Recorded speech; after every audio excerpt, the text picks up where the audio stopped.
സമയം വൃഥാവാക്കാതെ നിന്നെ യേശു വിളിച്ചിടുന്നു. വരുവീ നല്ല സമയം വൃഥാവാക്കാതെ നിന്നെ യേശു വിളിച്ചിടുന്നു.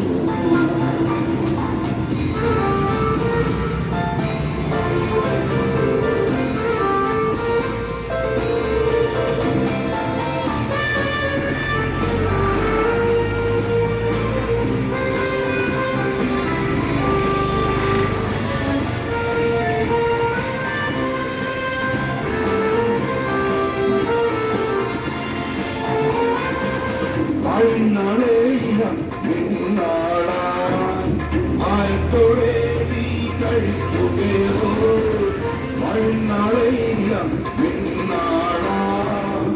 ആയത്തോടെ നീ കഴിക്കുകയോ ഒന്നോടെ പാദം തേടിടുകി പിന്നതിൽ നിന്നെ ചേർന്നിടുമേ.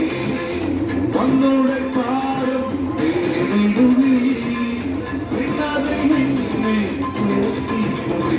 വരുവീ നല്ല സമയം വൃഥാവാക്കാതെ നിന്നെ യേശു വിളിച്ചിടുന്നു.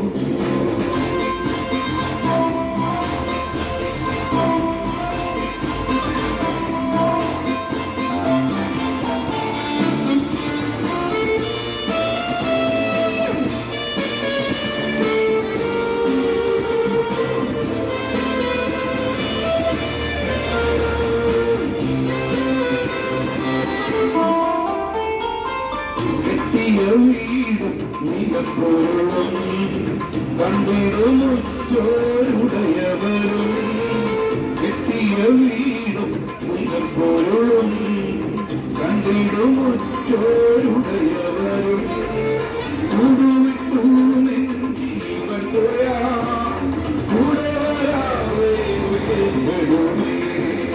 കൂടുവിട്ടു നിൻ ജീവൻ പോയാ കൂടെ വരാവേ വേടുമേ. വരുവീ നല്ല സമയം വൃഥാവാക്കാതെ നിന്നെ യേശു വിളിച്ചിടുന്നു.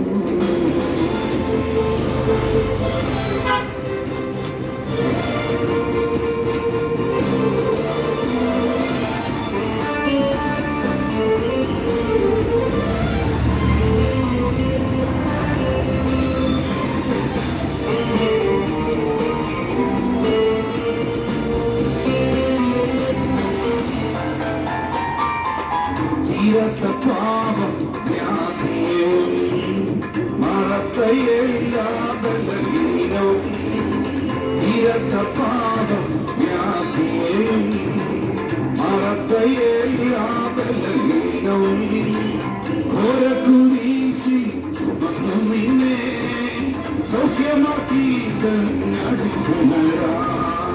ഘോരക്കുരിശിൽ ചുമന്നു നിന്നെ സൗഖ്യമാക്കി നടിക്കുന്നരാ.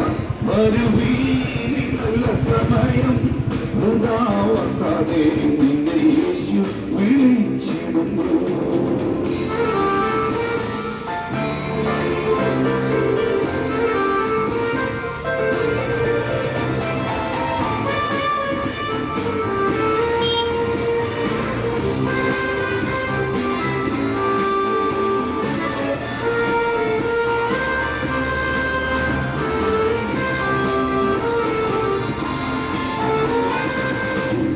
വചനം കേൾക്കുവാ നിത്യജീവൻ നിനക്കേകിടുമേ. സത്യവചനം കേൾക്കുവാ നിത്യജീവൻ നിനക്കേകിടുമേ.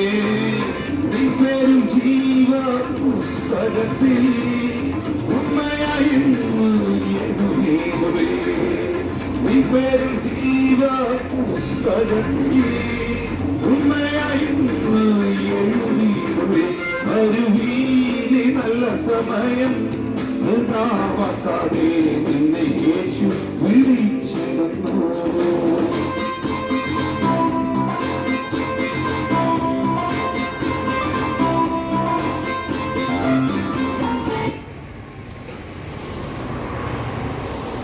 അടുത്ത പകരമായി നിങ്ങൾ ശ്രമിക്കുന്ന എല്ലാ നല്ലവരായ ശ്രോതാക്കൾക്കും പുനരൂപമാനുള്ള ക്രിസ്തുയേശുവിന്റെ നിസ്തുല്യമായ നാമത്തിൽ ഞങ്ങളുടെ വന്ദനങ്ങളെ ഞങ്ങൾ അറിയിക്കുന്നു. പ്രകാരമൊരു ഭാഷയുടെ സഹായത്തോടു കൂടി ഈ മോസ്കോ കവലയിൽ കടന്നു വന്ന് ഞങ്ങളെ രക്ഷിച്ച, ഞങ്ങളെ വീണ്ടെടുത്ത, ഇവിടെ നിൽക്കുവാൻ ഞങ്ങളെ പ്രാപ്തരാക്കിയ സർവശക്തനാകുന്ന യേശുവിന്റെ വചനത്തെപ്പറ്റി പ്രഘോഷിപ്പാൻ സർവകൃപാലുവായ ദൈവം ഭൂമിയുടെ പരത്തിൽ ഞങ്ങൾക്ക് അനുവദിച്ചുള്ള അവകാശങ്ങൾക്കെല്ലാം മാനവും മഹത്വവും സർവശക്തനാകുന്ന കർത്താവിന് ഞങ്ങൾ കരയുന്നു. ഈ ദേശം സുവിശേഷം കേൾക്കാത്ത ഒരു ദേശമല്ല. ഞങ്ങളെ പോലെയുള്ള വ്യക്തികൾ പല ആവർത്തി സുവിശേഷത്തിന്റെ സത്യം ഈ ദേശത്തോട് വിളിച്ചു പറഞ്ഞിട്ടുണ്ട്. വീണ്ടും വീണ്ടും ഇത് ആവർത്തിക്കുന്നതിന്റെ കാരണം സ്വർഗം ഈ ദേശത്തെ സ്നേഹിക്കുന്നു എന്നുള്ളത് കൊണ്ടാണ്. ദൈവം ഈ ദേശത്തെ സ്നേഹിക്കുന്നു. ചിലർ മാനസാന്തരപ്പെടണം, ചിലവരുടെ പ്രവണതകളിൽ നിന്ന്, തെറ്റായ പ്രവണതകളിൽ നിന്നൊരു മടങ്ങിവരവ് അനിവാര്യമായതുകൊണ്ട് വീണ്ടും അവരോടൊരു ബുദ്ധിപദേശം നൽകുവാൻ സർവശക്തനാകുന്ന കർത്താവ് ഞങ്ങളെ വീണ്ടും ഈ ദേശത്ത് അയച്ചിരിക്കുന്നത്. ഒരിക്കലും നിങ്ങൾ ചിന്തിക്കരുത് ഞങ്ങളിത് മതത്തിന്റെ പ്രഭാഷകരാണെന്ന്. ഞങ്ങളിത് മതത്തിന്റെ പ്രഭാഷകരല്ല. ഏതെങ്കിലും ഒരു പാർട്ടികളുടെ ഭാവികളുമല്ല, ഒരു സെറ്റിന്റെ വക്താക്കളുമല്ല. ഞങ്ങൾ ഒരു കാലഘട്ടങ്ങളിൽ മതത്തിനു വേണ്ടി, പാർട്ടിക്ക് വേണ്ടി, ഈശ്വരങ്ങൾക്ക് വേണ്ടി ഞങ്ങളാവുകയുള്ളൂ. ഞങ്ങൾ അധ്വാനിച്ചവരും ഒക്കെയാണ് ഇതിൽ കൂടുതലും ആൾക്കാർ. രാഷ്ട്രത്തിൽ സേവ ചെയ്ത് രാഷ്ട്രസേവ ചെയ്ത ആൾക്കാർ എൻ്റെ കൂട്ടത്തിലുണ്ട്. മറ്റ് വ്യത്യസ്തമാകുന്ന ശ്രേണികളിൽ അവരുടെ ജോലി രംഗങ്ങളിലൊക്കെ പ്രവർത്തിച്ച ആൾക്കാർ ഞങ്ങളുടെ കൂട്ടത്തിലുണ്ട്. ഇങ്ങനെയൊക്കെയുള്ളവർ ഇതിന്റെ നടുവിൽ കടന്നു വന്ന് ജീവന്റെ വചനം രക്ഷിക്കാനുള്ള കാരണം അരുമനാഥനാക്കുന്ന കർത്താവ് ഭൂമണ്ഡലത്തിൽ നിന്ന് സ്വർഗാരോപണം ചെയ്യുന്നതിന് മുമ്പേ ശിഷ്യവൃന്ദങ്ങൾക്കൊരു കൽപ്പന കൊടുത്തു. യേശുവിന്റെ പാതാരവൃന്ദങ്ങളിലേക്ക് അഭയം തൊഴി നിൽക്കുന്ന ശിഷ്യന്മാരുടെ യേശു കർത്താവ് പറഞ്ഞു, സകല സൃഷ്ടികളോടും സുവിശേഷം പ്രസംഗിക്കുക എന്നുള്ള വചനം യേശു കർത്താവ് പറഞ്ഞു. ഇന്നേക്ക് 2025 വർഷങ്ങൾക്ക് പുറകിൽ പലസ്തീനായുടെ മണ്ണിൽ രക്തപാതകനായി നടന്നു വന്ന അരുമനാഥനാകുന്ന കർത്താവ് തന്റെ മുമ്പിൽ നിൽക്കുന്ന ജനസമൂഹത്തോട് വിളിച്ചു പറഞ്ഞ വചനങ്ങൾ അന്ന് മുതൽ ഇന്ന് വരെ ഭൂമിയുടെ 5 വൻകരകളിലും ആ വചനങ്ങളെ ശിരസാ വഹിച്ചുകൊണ്ട് ജനം നാൽക്കവലകളിലും തൊലിക്കോടുകളിലും കടത്തണ്ടകളിലും ഒക്കെ നിന്നുകൊണ്ട് ഈ ജീവന്റെ വചനം പ്രഘോഷിക്കുന്നു. ഈ ജീവന്റെ വചനം പ്രഘോഷിക്കുന്നതിൽ ഞങ്ങൾക്ക് വളരെ അഭിമാനമുണ്ട്. കാരണം ഒരു കാലഘട്ടങ്ങളിൽ മറ്റ് ചിലതിനു വേണ്ടി ഇങ്ങനെ നാൽക്കവലകളിൽ നിന്ന് കണ്ണുക്ഷോഭം നടത്തിവരാൻ ഞങ്ങൾ. പക്ഷെ ഒരു കാര്യമുണ്ട്, അതിൽ നിന്ന് തികച്ചും വ്യത്യസ്തമായ ഒരു സന്തോഷം, അതിൽ നിന്ന് തികച്ചും വ്യത്യസ്തമായ ഒരു ആനന്ദം ഞങ്ങൾക്ക് യേശുവിന്റെ വചനത്തെ പറ്റി പ്രഘോഷിക്കുമ്പോൾ ഞങ്ങൾക്ക് ലഭിക്കാനിടയായിത്തീർന്നു. ഞങ്ങളുടെ മുമ്പിൽ ഒരു കാലഘട്ടങ്ങളിൽ ഒത്തിരി നേതാക്കന്മാരുണ്ടായിരുന്നു. ഒത്തിരി നേതാക്കന്മാരുടെ മുമ്പിൽ ഞങ്ങൾ അണിനിരുന്നവരാം. അവർക്ക് വേണ്ടി മുദ്രാവാക്യം ഒഴുക്കിവർക്ക് പലരും ഞങ്ങൾ. പക്ഷെ ഞങ്ങൾ മുമ്പിൽ നിന്ന് പല നേതാക്കന്മാരും കാലി യവനികൾക്കുള്ളിൽ മറയപ്പെട്ടു പോയപ്പോൾ ഞങ്ങളിന്ന് പ്രഘോഷിക്കുന്ന സർവശക്തനാകുന്ന യേശു കാലി യവനികൾക്കുള്ളിൽ മറയപ്പെട്ടവനല്ല, മരണത്തെ അതിജീവിച്ച് ഉയർത്തുന്നവനായ യേശു. പലസ്തീനായുടെ മണ്ണിലൂടെ യാത്ര ചെയ്ത ഒരു യാത്രികന് വ്യക്തമായിട്ട് മനസ്സിലാക്കുവാൻ കഴിയുന്ന ഒരു കാര്യമുണ്ട്. അവിടെ തുറക്കപ്പെട്ട ഒരു കല്ലറയുണ്ട്. ഒരിക്കൽ ആ കല്ലറ അടയ്ക്കപ്പെട്ടതാ. ആ അടച്ച കല്ലറയ്ക്ക് 4 നാൾ മാത്രമേ ആയുസുണ്ടായിരുന്നുള്ളൂ. 4 നാൾ കഴിഞ്ഞപ്പോൾ കല്ലറകളെ ഭേദിച്ച് പുറത്തു വന്ന അരുമനാഥനാകുന്ന കർത്താവിന്റെ ജീവനുള്ള വചനങ്ങളാണ് ഞങ്ങൾ ഇന്ന് നിങ്ങളോട് ഘോഷിക്കുന്നത്. പരിമിത്യക്കാരനാകുന്ന യോസഫ് എന്ന് പറയുന്ന മഹാമനസ്കനാകുന്ന ആ മന്ത്രിയുടെ കല്ലറ അല്പസമയത്തേക്ക് വടയിക്കെടുത്ത് അരുമനാഥനാകുന്ന കർത്താവ് അതിനകത്ത് അന്തിയുറങ്ങുവാൻ, കർത്താവിന്റെ ശവശരീരം അതിനകത്ത് വെക്കുവാൻ വേണ്ടി അവരത് വിലക്കി ലഭിച്ചു. അതിലേക്ക് അടക്കം ചെയ്തപ്പോൾ ഭൂതപദാനുസാരികളാകുന്ന വ്യക്തികൾ ക്രിസ്തുവിന്റെ വചനത്തിൽ എന്നും അവര് പ്രതികൂലമായി നിന്നിരുന്ന ഭൂതപദാനുസാരികൾ ഈ വചനത്തിലൂടെ അതിനെ തകർത്ത് കളയുവാൻ നരശികാന്തം അതിനോട് നിർത്തുന്നു. അവരുടെ പടവാളുകളൊങ്ങി അവരുടെ തൂലികൾ ചലിപ്പിച്ചു. യഹൂദമതാനുസാരികൾ മാത്രമല്ല, ലോകത്തിന്റെ വിവിധ ഭാഗങ്ങളിൽ ഈ മതത്തെ ഭൂമണ്ഡലത്തിൽ നിന്ന് ഒന്നിനു പുറകെ ഒന്നൊന്നായി മാറ്റിക്കളയണമെന്നുള്ള ചിന്തയോടുകൂടി അടുത്തു വന്ന പലരുമുണ്ട്. അതിനകത്ത് ഉന്നത പുലരാതന്മാരുണ്ട്, അതിനകത്ത് ചക്രവർത്തി സാമ്രാജ്ഞികളുണ്ട്, അതിനകത്ത് നിരീശ്വരവാദികളുണ്ട്, അതിനകത്ത് സമൂഹത്തിന്റെ വ്യത്യസ്ത ശ്രേണികളിൽ പ്രവർത്തിക്കുന്ന അനേകരും അതിനകത്തുണ്ട്. അവരൊക്കെ അതിനെതിരെ ശക്തമായി പടവാളുകളൊങ്ങി അവരുടെ തൂലികകൾ ചലിപ്പിച്ചു. അവരുടെ പടവാളുകളുടെ മുന ഒടിഞ്ഞു പോയതല്ലാതെ, അവരുടെ തൂലികകൾ ഒടിഞ്ഞു പോയതല്ലാതെ ഇതിന് മാറ്റം വരുത്തുവാൻ അവർക്ക് കഴിഞ്ഞില്ല. ഇതിനെക്കുറിച്ച് ഒരു നിരീശ്വരവാദി നീസയൻ എന്ന് പറയുന്ന ഒരു മനുഷ്യൻ ഇപ്രകാരം പറഞ്ഞൊരു കാര്യമുണ്ട്. കാലഘട്ടം പിടിച്ചെല്ലുമ്പോൾ ഇന്ന് ഉയർത്തിപ്പിടിച്ചിരിക്കുന്ന ഈ ബൈബിൾ ഏതെങ്കിലും ഒരു മ്യൂസിയങ്ങളിൽ അവശേഷിക്കുമെന്ന് അവർ വിധി പറഞ്ഞപ്പോൾ അതിനെതിരെ ആഘോഷത്തിന്റെ മട്ടുപ്പാവിൽ കയറി നിന്ന് അവരുടെ കയ്യിൽ നിന്ന് കൊടികൾ വീശി ഇതിനെതിരെ പ്രതികരിച്ചപ്പോൾ അന്ന് അവരുടെ പ്രതികരണത്തിന്റെ ശേഷിക്ക് ആയുസ് ഉണ്ടായിരുന്നില്ല. കാലഘട്ടം കടന്നു കഴിഞ്ഞപ്പോൾ വിജയൻ എന്ന് പറയുന്ന ആ നിരീശ്വരവാദിയുടെ ഭരണം പോലുന്ന ബൈബിൾ പ്രിന്റ് ചെയ്യുന്ന പ്രിന്റിംഗ് ശാലയായിരുന്നു മാറുവാൻ ഇടയായിത്തീർന്നു. പ്രിയമുള്ളവരെ, ഞങ്ങളിത് പ്രഘോഷിക്കാനുള്ള കാരണം ഈ വചനം ജീവന്റെ വചനമാണ്, ഇത് സത്യവചനമാണ്. എന്തുകൊണ്ട് ഈ വചനം ജീവന്റെ വചനം എന്ന് പറയുന്നത്? ഇന്നേക്ക് 2025 വർഷങ്ങൾക്ക് മുമ്പ് പലസ്തീനായുടെ മണ്ണിലേക്ക് യേശു ഭൂതാകനായ ചരിത്രം നമുക്ക് എല്ലാവർക്കും അറിയാം. കേവലം ക്രൈസ്തവ സമൂഹത്തിന് മാത്രമല്ല, ഭൂമിയിൽ എടുത്തും വായനയും അറിയാവുന്ന സകലർക്കും ഒരു നഗ്നസത്യം വ്യക്തമായിട്ട് അറിയാം. യേശു എന്നുള്ള ഒരുവൻ ഭൂമണ്ഡലത്തിൽ ജനിച്ചു എന്നുള്ളത് സത്യമായ കാര്യമാണ്. കന്യക ഗർഭിണിയായി ഒരു മകനെ പ്രസവിക്കുമെന്ന് യേശുവിന്റെ ജനനത്തിന് നൂറ്റാണ്ടുകൾക്ക് സഹസ്രാബ്ദങ്ങൾക്ക് പുറമെ പ്രവാചകന്മാർ വ്യക്തമായി ഇത് രേഖപ്പെടുത്തി. ആ രേഖപ്പെടുത്തിയ വചനത്തിന്റെ നിവൃത്തീകരണം നടന്നതുകൊണ്ടാണ് ഞങ്ങൾ ഈ വചനത്തിൽ ഇന്നും വിശ്വസിപ്പാനിടയായിത്തീരുന്നത്. പ്രിയമുള്ളവരെ, ഒരു കാര്യം വ്യക്തമായിട്ട് മനസ്സിലാക്കണം. യേശുവിന്റെ ജനനത്തിന് മുമ്പ്, യേശുവിന്റെ മരണത്തിന് മുമ്പ് തന്റെ മരണം എപ്രകാരമായിരിക്കുമെന്ന്, ജനനം എപ്രകാരമായിരിക്കുമെന്ന് നൂറ്റാണ്ടുകൾക്ക് പുറമെ സഹസ്രാബ്ദങ്ങൾക്ക് പുറമെ പ്രവചനാത്മാവിന്റെ ഭൂതമത പ്രതിമ വ്യക്തമായി അതിനെക്കുറിച്ച് അടിവരയിട്ട് രേഖപ്പെടുത്തി വെച്ചു. എന്നാൽ അവൻ രേഖപ്പെടുത്തിയതിന് വള്ളിക്കോ പൂളിക്കോ മാറ്റമില്ലാതെ അതിന്റെ പ്രവൃത്തി യഥാവിധമത് നടമാടുവാൻ ഇടയായി തീർന്നുവെന്ന് വ്യക്തമായിട്ട് മനസ്സിലാക്കുന്ന വസ്തുതകളാണ്. ഇന്ന് പകൽ ഒരു കാര്യം വ്യക്തമായിട്ട് മനസ്സിലാക്കണം. ദാവീദ് അതിനെക്കുറിച്ച് പറയുന്നുണ്ട്, യെരമ്യാവ് അതിനെക്കുറിച്ച് പറയുന്നുണ്ട്, യെശയ്യാവ് അതിനെക്കുറിച്ച് പറയുന്നുണ്ട്, കഴിഞ്ഞകാല പ്രവാചകന്മാരെല്ലാം അതിനെക്കുറിച്ച് പറയുന്നുണ്ട്. ആ പ്രവാചകന്മാരുടെ വചനങ്ങൾക്ക് ഒരു കാലഘട്ടങ്ങളിലും മാറ്റം ഉണ്ടായിട്ടില്ല. ഇങ്ങനെയൊരു ജനനം ഭൂമണ്ഡലത്തിൽ എവിടെയെങ്കിലും കേട്ടിട്ടുണ്ടോ? എനിക്കുന്ന 1000 വർഷങ്ങൾക്ക് പുറകിൽ, എനിക്കുന്ന നൂറ്റാണ്ടുകൾക്ക് പുറകിൽ എനിക്കുന്ന വ്യക്തിയെക്കുറിച്ച്, ആ കുഞ്ഞിനിടേണ്ട പേരിനെക്കുറിച്ച്, ആ കുഞ്ഞിന്റെ ജനനം എവിടെയായിരിക്കും എന്നുള്ളതിനെ കുറിച്ച്, ആ കുഞ്ഞ് വളർന്നെങ്ങനെ മരിക്കുമെന്നുള്ളതിനെ കുറിച്ച്, വാർച്ചയുടെ ഘട്ടങ്ങൾ ഏതെല്ലാം സൂക്ഷിച്ചുകൾ ചെയ്യുന്നതിനെ കുറിച്ച് വ്യത്യസ്തമായ തലങ്ങളിൽ രേഖപ്പെടുത്തിയ വചനങ്ങൾ ഒന്നുപോലും കുറയാതെ വണ്ണം അത് ഒന്നൊന്നായി നിറവേറിയ ചരിത്രമാണ് വിശുദ്ധ വേദപുസ്തകത്തിലുള്ളത്. ഈ വിശുദ്ധ വേദപുസ്തകത്തെ ഏതു കാലഘട്ടങ്ങളിൽ ആര് വായിച്ചിട്ടുണ്ടോ, ആരനുധാവനം ചെയ്തിട്ടുണ്ടോ, ആരനുഗമിച്ചിട്ടുണ്ടോ, ഈ വചനത്തെ ആര് പ്രമാണിച്ചിട്ടുണ്ടോ, അവരുടെ ജീവിതം നരകതുല്യമായ ജീവിതത്തിൽ നിന്ന് സ്വർഗതുല്യമായ ജീവിതത്തിലേക്ക് അത് മാറ്റിയിട്ടുണ്ട്. നരകതുല്യമായ ജീവിതത്തിന്റെ ഉള്ളറകളിലേക്ക് ജീവന്റെ വചനങ്ങൾ പ്രവേശിക്കുമ്പോൾ അത് സ്വർഗതുല്യമായ ഒന്നായി മാറി എന്ന അനുഭവം ഞങ്ങളുടെ ജീവിത അനുഭവത്തോട് ബന്ധത്തിൽ ചേർത്ത് തുന്നിക്കെട്ടി നിങ്ങളോട് പറവാൻ കഴിയുന്ന വസ്തുതകളിൽ മുന്നിൽ അഭിമാനിക്കുന്നത് ഞങ്ങൾ വളരെ അഭിമാനമുള്ളവരാണ്. പ്രിയമുള്ളവരെ, ഒരു കാര്യം വ്യക്തമായിട്ട് മനസ്സിലാക്കണം. കാലഘട്ടങ്ങൾക്ക് പുറകിൽ യേശു കർത്താവ് ഭൂമണ്ഡലത്തിലേക്ക് ജനിച്ചു എന്നുള്ളത് ചരിത്ര രേഖകളിൽ പോലും രേഖപ്പെടുത്തി വെച്ചിരിക്കുക. ഞങ്ങളുടെ കയ്യിലിരിക്കുന്ന 66 പുസ്തകത്തിന്റെ താളുകളിൽ മാത്രമല്ല യേശുവിന്റെ ജനനം, യേശുവിന്റെ മരണം, യേശുവിന്റെ ഉയർത്തെഴുന്നേൽപ്പ് രേഖപ്പെടുത്തി വെച്ചിരിക്കുന്നത് അല്ല. മറ്റ് ഗ്രന്ഥങ്ങളിൽ, ചിലരുടെ തത്വ പുസ്തകങ്ങളിലൊക്കെ അത് രേഖപ്പെടുത്തി വെച്ചതായിട്ട് വ്യക്തമായിട്ട് മനസ്സിലാക്കുന്നത് കൊണ്ടാണ് ഞങ്ങൾ ഇന്ന് പകൽ ഈ വചനം നിങ്ങളോട് പ്രഘോഷിക്കുന്നത്. യേശു കർത്താവ് ഭൂമണ്ഡലത്തിൽ പൂജാതനായി യേശു കർത്താവ് 30 വർഷക്കാലം, ഈ 3.5 വർഷക്കാലം ഈ ഭൂമണ്ഡലത്തിൽ ജീവിച്ചു. അവസാനത്തെ 3.5 വർഷക്കാലം പലസ്തീനായുടെ മണ്ണിലൂടെ രക്തപാതനായി നടന്ന് അത്ഭുതങ്ങളുടെയും അടയാളങ്ങളുടെയും പെരുമരുന്നെ പേരിച്ചു. യേശു കർത്താവ് അന്തർക്ക് കാഴ്ചപ്പെടുത്തു, ചിലർക്ക് എണ്ണി കൊടുത്തു, ഉടമ്പര നടത്തി, 55,000 പോഷിപ്പിച്ചു, കടലിൽ നീടെ നടന്നു, മരിച്ചവരെ ഉയർപ്പിച്ചു. അങ്ങനെ എന്തിനേറെ പറയുന്നു, ഈ പുസ്തകത്തിൽ എഴുതിയാക്കി രാത്രി അത്ഭുതങ്ങളുടെ പെരുമടനെ ചെയ്യിപ്പിച്ച് യേശു കർത്താവ് പലസ്തീനയുടെ മണ്ണിൽ താൻ ദൈവപുത്രനെന്ന് തെളിയിച്ചു. ഈ ദൈവപുത്രനാകുന്ന ക്രിസ്തു ദൈവപുത്രനെന്ന് തെളിയിച്ചു വരവെ, സമൂഹം അംഗീകരിച്ചു വരവെ, അവനെതിരെ അവൻ തുറന്ന ജാതിയിൽ പെട്ടവർ തന്നെ യേശുവിനെതിരെ പടവാളുകളെ നിയന്ത്രിക്കുന്ന യേശുവിന് മുമ്പിൽ വന്നു. അവർ പീലാത്തോസിനോടും കയ്യപ്പാവിനോടും ഒക്കെ പറഞ്ഞു, ഇവൻ മതത്തിന് നിന്ന് പറയുന്നു, മതത്തിനെതിരെ പറയുന്നു, ദൈവമെന്ന് താൻ ഉയർത്തുന്നുവെന്ന് പറഞ്ഞു. പീലാത്തോസ് എന്ന് പറയുന്ന ആ കാലഘട്ടങ്ങളിലെ ഒരു ജഡ്ജി, പീലാത്തോസ് എന്ന് പറയുന്ന ജഡ്ജി മതപുരോഹിതന്മാരും ചേർന്ന് യേശുവിനെ ക്രൂശിക്കുവാനുള്ള കൽപ്പന പുറപ്പെടുവിച്ചു.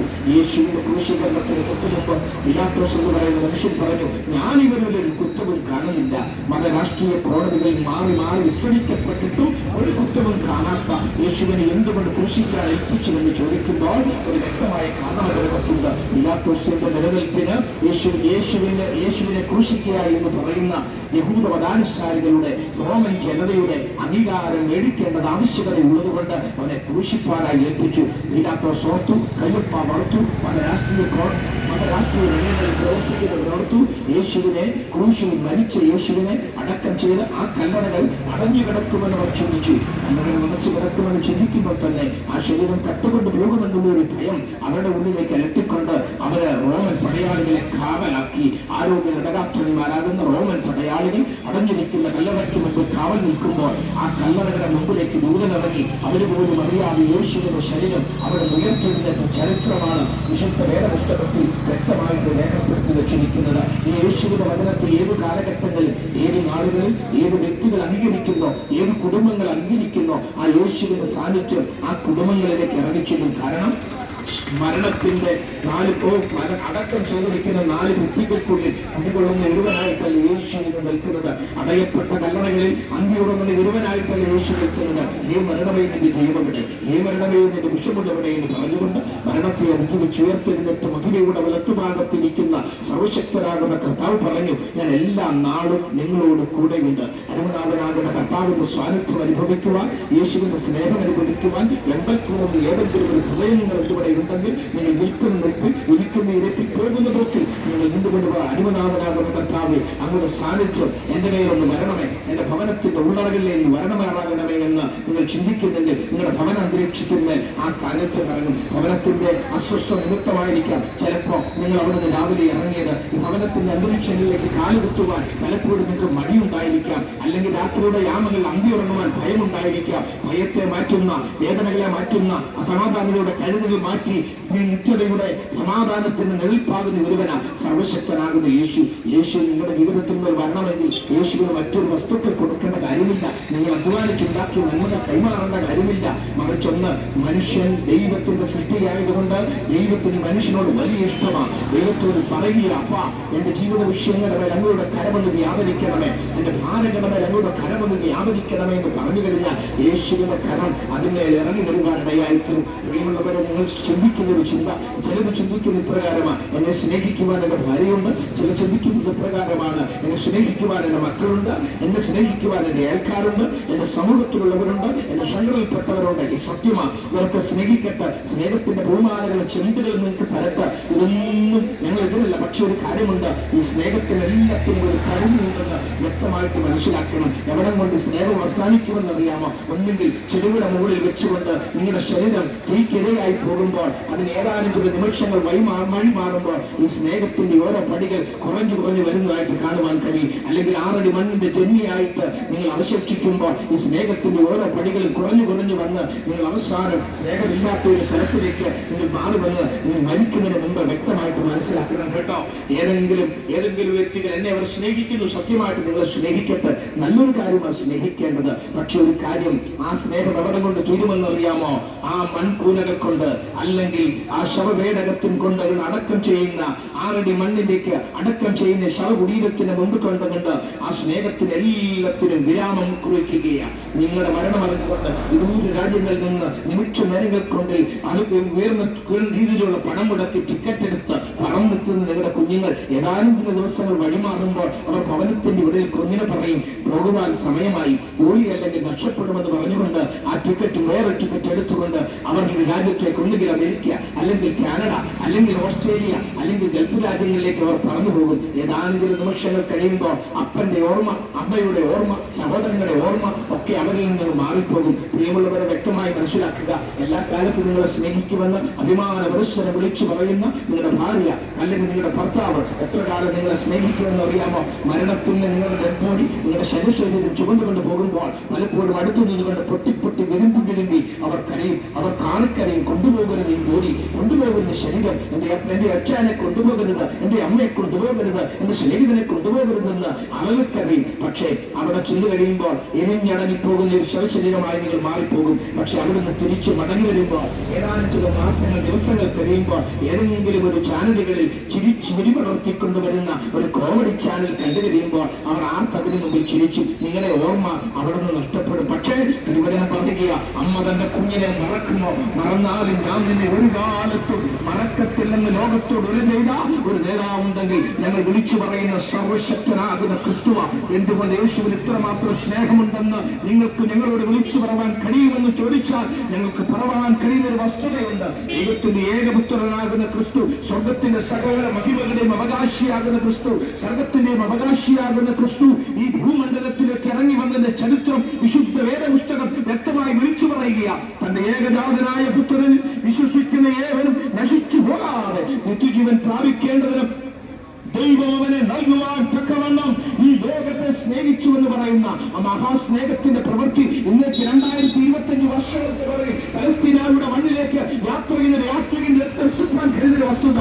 ഇരുവള്ളന്മാരുടെ നിലവിൽ കാൽകരങ്ങൾ ആണിയിരിക്കപ്പെട്ടവരായി, തലയിൽ മുൻകിരീടം കൂടപ്പെട്ടവരായി, ശരീരവാസകൾ മുഴുവനാല് പോലെ കിടപ്പെട്ടവരായി ഒരുവൻ ഇറങ്ങി വന്നത് താൻ ചെയ്തും താൻ മരിച്ചത് ആരുടെയും തന്റെ പാപം കൊണ്ടല്ല, താൻ ചെയ്ത പാപത്തിന്റെ പ്രവൃത്തിയുടെ പ്രാചുത്വമല്ല യേശു അവിടെ ചെയ്തത്. മാനവജാതിക്ക് വേണ്ടി അരുമനാഥനാകുന്ന കർത്താവ് കാൽവരി ക്രൂശിൽ പിടഞ്ഞു മരിക്കുക ചെയ്തത്. എന്നെ കേൾക്കുന്ന കേൾവിക്കാരുടെ ഉള്ളിൽ കൊണ്ടുവരുന്ന ഒരു ചോദ്യ പ്രധാനം ഉണ്ടായിരിക്കുക. പലസ്തീനയുടെ മണ്ണിൽ യഹൂദ ബാലകനായി ഒരുവൻ വളർന്ന് 33 തിരുവയസ്സിൽ മരിച്ചാൽ എങ്ങനെ ആ രക്തം കൊണ്ട് പാപത്തിന് മോചനമുണ്ടാകുമെന്ന് നിങ്ങളുടെ ഉള്ളിലേക്ക് അല്പമായി നിങ്ങൾ ചിന്തിക്കുന്ന ജീവിതമാണെങ്കിൽ ഞങ്ങൾക്ക് നിങ്ങളോട് പറയാനുള്ളൊരു കാര്യമുണ്ട്. 5 ഭൂഖണ്ഡങ്ങളിൽ മുതിച്ചുയരുന്നത് 5 സൂര്യനല്ല, 5 ഭൂഖണ്ഡങ്ങളിൽ മുതിച്ചുയരുന്നത് 5 ചന്ദ്രനല്ല. ഒരു ചന്ദ്രനെ ഉള്ളൂ, ഒരു സൂര്യനെ ഉള്ളൂ. ഈ സൂര്യന്റെ പ്രഭ കൊണ്ട് 5 ഭൂഖണ്ഡങ്ങളിലെ ജനങ്ങൾ അവർ ചൂടേൽക്കുന്നു, അവരുടെ ശൈത്യം മാറിക്കിട്ടുന്നു, അവരുടെ ഭവനങ്ങളിൽ അവരുടെ വേലയാളികൾ നിൽക്കുന്ന പല വൃക്ഷാദികൾ വളർന്നു വന്നിരിക്കുന്നു. ഇതൊക്കെ സൂര്യതാപം ആവശ്യമാണ്. 5 സൂര്യനെ കൊണ്ട് 5 ഭൂഖണ്ഡത്തിൽ സിദ്ധിച്ചെന്നല്ല പറയുന്നത്. ഒറ്റ സൂര്യനെ കൊണ്ട് ഇത്ര പ്രതിഭാസങ്ങൾക്ക് അവകാശിയാക്കി തീർക്കുവാൻ സർവശക്തനാകുന്ന ദൈവത്തിന് കഴിയുമെങ്കിൽ തന്റെ ഏകജാതനായ പുത്രനാകുന്ന ക്രിസ്തുവിന്റെ പാവനമാകുന്ന രക്തം ചങ്കും കൂടെ പിളർന്ന് മാനവരാശിയുടെ പാപത്തിന് വേണ്ടി ഊറ്റിത്തന്ന രക്തം പാപത്തിന് മോചനം തരുമെന്നുള്ളതിൽ ഒരു സംശയമില്ല. ഞങ്ങളത് പൂർണ്ണമായി വിശ്വസിക്കുക. ഒരു കാലഘട്ടങ്ങളിൽ ചിന്തയോട് മനസ്സിലാന്തം എതിർത്തു നിന്ന് ഇതിനെതിരെ പടപട ഉയർത്തുവാൻ, ഇതിനെതിരെ വാക്കുകൾ തൊടുത്തുവിടുവാൻ, ഇതിനെതിരെ ശബ്ദിക്കുവാൻ, ഇതിനെതിരെ കടിക്കൽ നിൽക്കുവാൻ ശ്രമം നടത്തി ഞങ്ങളുടെ ഉള്ളിലേക്ക് ഈ സ്നേഹത്തിന്റെ പ്രവൃത്തി വെളിപ്പെട്ടപ്പോൾ അന്ന് ഞങ്ങൾ യേശുവിന്റെ ഭാവങ്ങൾ വീണിട്ട് പറഞ്ഞു, യേശുവേ നീയാണ് ദൈവം, യേശുവേ നീയാണ് യേശുവേ നീയാണ് അനുഗമിക്കുവാൻ കൊള്ളാവുന്നത്. പ്രിയമുള്ളവരെ, യേശുവിനെ അനുഗമിക്കുവാൻ കൊള്ളാവുന്നതിന്റെ കാരണം തന്റെ ജീവിതത്തിൽ താൻ ചെയ്ത പ്രവൃത്തി നോക്കുമ്പോൾ ആരും അവനെ അനുഗമിക്കുവാനിടയായിത്തീരും. ഇന്ന് 5 ഭൂഖണ്ഡങ്ങളിലും യേശുവിനെ അനുഗമിച്ചവർ കുടിക്കുന്നവർ പരിശോധിക്കുമ്പോൾ സമൂഹത്തിൽ നല്ല പ്രവൃത്തി ചെയ്ത് ജീവിച്ചവരെക്കാൾ കൂടുതൽ സമൂഹത്തിൽ മോശമായി ജീവിച്ചവർ, സമൂഹം അവഗണിച്ചവർ, കുടുംബക്കാർ ഒറ്റപ്പെടുത്തിയവർ, സമൂഹ പിടിച്ചു പടുകളിൽ പുറത്താക്കിയവർ ഒക്കെയാണ് യേശുവിന്റെ പുറകെ വന്നത്. കാരണം എന്തെന്നറിയാമോ? അവർക്ക് ലോകത്തിന്റെ സ്നേഹത്തെ അവർ ഒപ്പിയെടുത്ത് അവർ വ്യക്തമായി മനസ്സിലാക്കി. ലോകം സ്നേഹിക്കുന്നത് ഇത്രേ ഉള്ളൂ, അമ്മ സ്നേഹിക്കുന്നത് ഇത്രേ ഉള്ളൂ, അപ്പൻ സ്നേഹിക്കുന്നത് ഇത്രേ ഉള്ളൂ, സമൂഹം സ്നേഹിക്കുന്നത് ഇത്രേ ഉള്ളൂ, മതം സ്നേഹിക്കുന്നത് ഇത്രേ ഉള്ളൂ എന്ന് മനസ്സിലാക്കിയപ്പോൾ യേശുവിന്റെ സ്നേഹവുമായി അവരൊരു താരതമ്യ പഠനം നടത്തിയപ്പോൾ അവർക്ക് മനസ്സിലായി സ്നേഹത്തിന്റെ മൂർത്തീഭാവം എന്ന് പറയുന്നത് അരുമനാഥനാകുന്ന ക്രിസ്തുവോ. യേശുവിനെ സ്നേഹിച്ച ഏത് കാലഘട്ടങ്ങളിലുമുള്ള വ്യക്തികളെ ജീവിതത്തിൽ മാറ്റം വരുമെന്ന് ലോകത്തിന്റെ ചരിത്രം വ്യക്തമായി വിളിച്ചു പറയുന്ന വസ്തുതയാണ്. ആഫ്രിക്ക എന്ന് പറയുന്ന ഇരുണ്ട ഭൂഖണ്ഡത്തെ കുറിച്ച് കേൾവി കേട്ടാത്തവരാരുമേ ഇവിടെയില്ല. അത് നരഭോജികൾ നരനെ മനുഷ്യനെ തിന്നു ജീവിച്ചുകൊണ്ടിരുന്ന ഒരു ഭൂഖണ്ഡമായതുകൊണ്ടാണ് അത് നീണ്ട ഭൂഖണ്ഡമെന്ന് പറയുന്നത്. കിരാതന്മാർ, മനുഷ്യനെ കൊന്നു ജീവിക്കുന്നവർ, മനുഷ്യന്റെ മണമടിച്ചാൽ ഓടിയെടുക്കും ഈച്ചകളെ പോലെ അവരുടെ ശരീരത്ത് അമ്പുകളെയ്തവനെ വീഴിച്ചുകൊണ്ട് അവന്റെ ശരീരത്തിന്റെ അവയവങ്ങൾ ഒന്നൊന്നായി പറിച്ചെടുത്ത് കലങ്ങളിലിട്ട് കുടുങ്ങി അവർ തിന്നുന്നൊരു കൂട്ടരായിരുന്നു ഈ ആഫ്രിക്കൻ വനാന്തരങ്ങളിലും ആഫ്രിക്കയിലും ജീവിച്ചിരുന്ന വ്യക്തികൾ. സുവിശേഷത്തിന്റെ ഈ ദൗത്യവുമായി കടന്നു ചെന്ന് പലരെയും അവരങ്ങനെ കൊണ്ടുതന്നു. എന്നാൽ സുവിശേഷത്തെ സ്നേഹിക്കുന്നവർക്ക് ഒരു ചിന്ത വന്നു, എങ്ങനെങ്കിലും ആഫ്രിക്കയുടെ ഭൂഖണ്ഡം യേശുവിന്റെ സ്നേഹം അറിയണം എന്നുള്ള ചിന്തയോടുകൂടി ഈ സ്നേഹത്തിലേക്ക് ആ ജനതയെ കൊണ്ടുവരുവാൻ വേണ്ടി കടന്നു ചെന്ന് യേശുവിന്റെ സ്നേഹം അവിടെ പങ്കുവെച്ചു. ചരിത്രം പറയുന്നു, നരഭോജികളാകുന്ന വ്യക്തികൾ നരസ്നേഹികളായി തീർന്ന ചരിത്രമാണ് അവിടെ കാണുവാൻ കഴിയുന്നത്. അങ്ങനെ എത്രയോ സ്ഥലങ്ങൾ അക്ഷര വിദ്യാഭ്യാസമില്ലാതെ നിരക്ഷരരാകുന്ന സമൂഹത്തിന്റെ നടുവിലേക്ക് ഈ സുവിശേഷത്തിന്റെ സത്യം എവിടെ ചെന്നിട്ടുണ്ടോ അവരെ സാക്ഷരതയുള്ളവരാക്കി തീർത്തു. ആ കാടുകളിൽ നഗ്നരായി നടന്നിരുന്ന വ്യക്തികളുടെ ഇടയിലേക്ക് സുവിശേഷത്തിന്റെ സത്യം ചെന്നപ്പോൾ അവരെ വസ്ത്രം മാറിയുടുപ്പിക്കുവാൻ പഠിപ്പിച്ചു. ജീവിതത്തിന്റെ വ്യത്യസ്ത തലങ്ങളിൽ സമൂഹം അവഗണിച്ച് ഐക്യമെന്നും അനാചാരമെന്നുമൊക്കെ പറഞ്ഞ് സമൂഹം വിട്ടുകൽപ്പിച്ചിരിക്കുന്ന ജാതിയുടെ മതത്തിന്റെ പേരിൽ വിട്ടുകൽപ്പിച്ചിരിക്കുന്ന സമൂഹത്തിന്റെ നടുവിലേക്ക് സുവിശേഷത്തിന്റെ സത്യം ഇറങ്ങിച്ചെന്നപ്പോൾ അവരെ സ്നേഹിക്കുന്നവരാക്കി തീർത്തത് ഈ സുവിശേഷമോ? പ്രിയമുള്ളവരെ, കഴിഞ്ഞ കാലങ്ങളിൽ മിഷണറിമാർ ഇവിടെ വന്നെന്നുള്ള ചരിത്രം എല്ലാവർക്കും അറിയാവുന്ന വസ്തുതകളാണ്. മിഷണറിമാർ ഇവിടെ കടന്നു വന്ന് വേറെ ഒന്നും അവർ ചെയ്തില്ല. സമൂഹത്തിന് നന്മ മാത്രം അവർ സമ്മാനിച്ചു. സമൂഹത്തെ അക്ഷരങ്ങൾ കൊണ്ട് അക്ഷരങ്ങൾ എഴുതുവാൻ പഠിപ്പിച്ചു. ഇംഗ്ലീഷ് എഴുതുവാൻ പഠിപ്പിച്ചു. മലയാളം എഴുതുവാൻ പഠിപ്പിച്ചു. അതിന്റെ നിഘണ്ടുകൾ അവർ തയ്യാറാക്കി. അത് ജനസമൂഹത്തിന് വിലക്കല്ല കൊടുത്തത്. അവർ ഫ്രീ ആയി ജനത്തിന് മുമ്പിലേക്ക് അത് ഇട്ടുകൊടുത്തു. ജനം പഠിക്കട്ടെ, വളരട്ടെ, വളർന്ന് പന്തലിക്കട്ടെ എന്നുള്ള ചിന്തയോടുകൂടി സമൂഹത്തെ അത് പഠിപ്പിക്കുവാൻ ഇടയായി തീർന്നു. ഇതിന് ഏറ്റവും വലിയ ഉദാഹരണമാണ് പ്രിയമുള്ളവരെ നമ്മുടെ ഇവിടെയുള്ള CMS കോളേജും CMS പ്രസ്സും എന്ന് പറയുന്നത്. ഇത് ഏറ്റവും ഉദാഹരണമാണ്. വേറെ എങ്ങും അലഞ്ഞു നടക്കേണ്ട കാര്യമില്ല. അവിടെ ചെല്ലുമ്പോൾ അവിടെ ഒരു അച്ചടി യന്ത്രം അവിടെ ഉണ്ട്. കൺമൻകുണ്ടച്ചാൽ നിർമ്മിതപ്പെട്ട ഒരു അച്ചടി യന്ത്രം. ഇതിനകത്ത് മലയാള ഭാഷ ഒന്നൊന്നായി അടിച്ചിറങ്ങിയത് കൊണ്ട് മലയാള ഭാഷ അനായാസം കൈകാര്യം ചെയ്യുവാൻ നമുക്ക് കഴിവാനിടയായി തീർന്നു. അതുകൊണ്ട് ആ ദേശസ്നേഹികളോട് ഞങ്ങൾക്ക് വലിയ സ്നേഹമുണ്ട്. ആ സ്നേഹത്തിൽ നിന്നുകൊണ്ട് ഞങ്ങൾ വിളിച്ചു പറയട്ടെ, ആ സ്നേഹം അവരിലേക്ക് പകർന്നത് യേശുവിന് പകർന്നു വീണ സ്നേഹമോ? അതുകൊണ്ട് എന്റെ വാക്കുകൾക്കിട വിരാമം കുറിക്കുക. യേശുവിന്റെ പൈതലെ, ദൈവം നിങ്ങളെ സ്നേഹിക്കും.